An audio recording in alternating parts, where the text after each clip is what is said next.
Hello, in this video I will show you how to fix Warzone 3 can't hear a voice chat.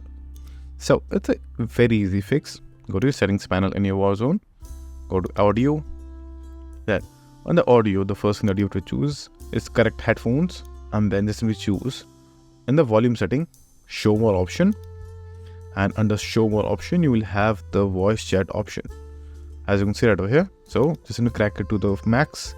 If you're unable to hear anything, then just simply scroll down and make sure to enable the voice chat setting right over here. In the game voice channels, just simply choose all lobby, then enable these two options over here as well.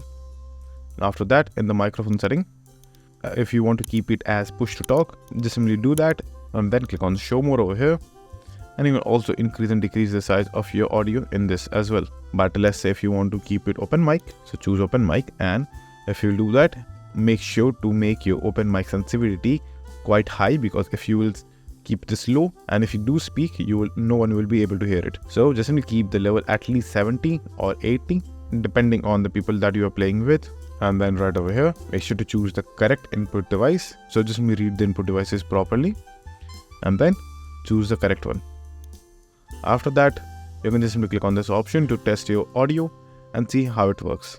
So that's it, and if this video was helpful, please consider subscribing and liking the video.